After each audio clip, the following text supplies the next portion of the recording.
Greetings, Quester, and welcome to the Quest Report with Matt and Richard. But this is a Weird West game. Now, in this, it's basically a take on poker. I've played poker before. I really enjoy playing Texas Hold'em. But this, to me, beats poker every time. There are variant differences to this in normal poker, because in poker, generally, you don't have your hand out on display for everyone to see. You don't play it for souls. No, either. and you don't play... Well, sometimes you do. You're trying to build a poker hand in front of you, but you've got your other secret cards in your stash, which you can play to your hand. Now, you're going to have two types of cards in this. There are your poker cards, which is basically just a normal deck, but with nice artwork. These guys. And then you've got what's called roll cards. Now, these roll cards are all different characters that you're supposedly meeting in this setting. So they all give you a special ability. So you play a card to do a thing. So, for example, you ordinarily, instead of just going around the table placing bets, you put in. There's a communal pot that starts off with 5, and whenever you play a card from your hand, a poker card, then you pay a chip into that pot. So it builds up automatically, doesn't it? Yeah, and then once you've got your 5 cards in front of you, if you want to play another card to replace one of the 5 cards that's there, you play your new card, discard your roll card, and pay another chip.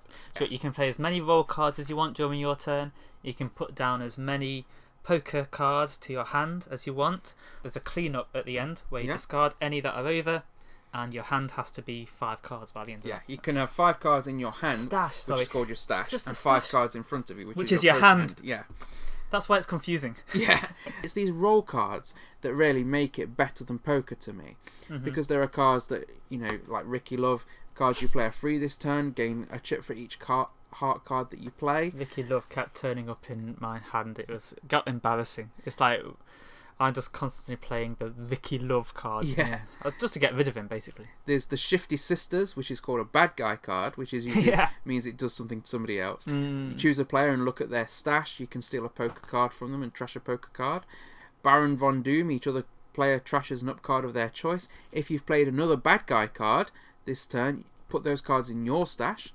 The Gunslinger, trash any number of cards from your stash, trash that many up cards. For all the bad guys. Yeah, these are all the bad guys. The if Outlaw. you've got the Outlaw, if you have the button, steal half the pot. And if you've not played poker before, you don't have to worry, because on the back of this, it actually teaches you your poker hand rankings. So it will teach you, what a royal flush is, what a straight flush is, what a full house is, a 3 of a kind, which is quite self-explanatory.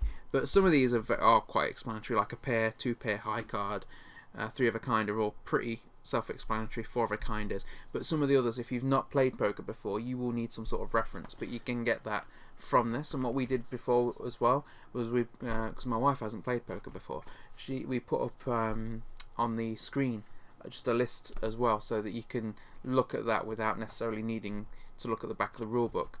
A very straightforward game to learn, isn't it? Yeah.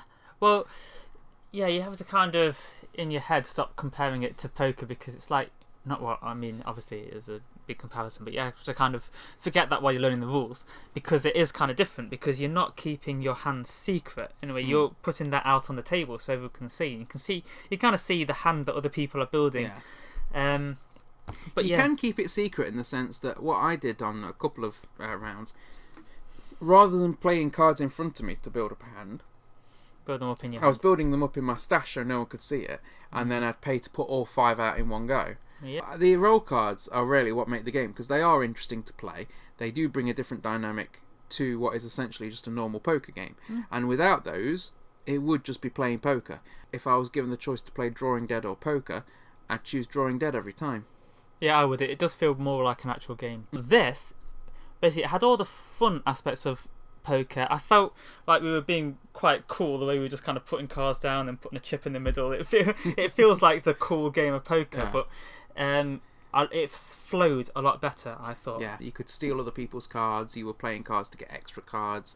There was a lot that you could do, there was a lot of options. Yeah, I highly recommend this as a fun alternative to poker, and if you like poker, I think this will definitely, you will enjoy this more than poker. Play it responsibly. Don't lose all your souls. Farewell, Quester. To find out about other productions by the Meddlesome Meeples, then check out our channel or rendezvous with us at meddlesomemeeples.com. Until next time, Quester, farewell and keep thine axe sharp.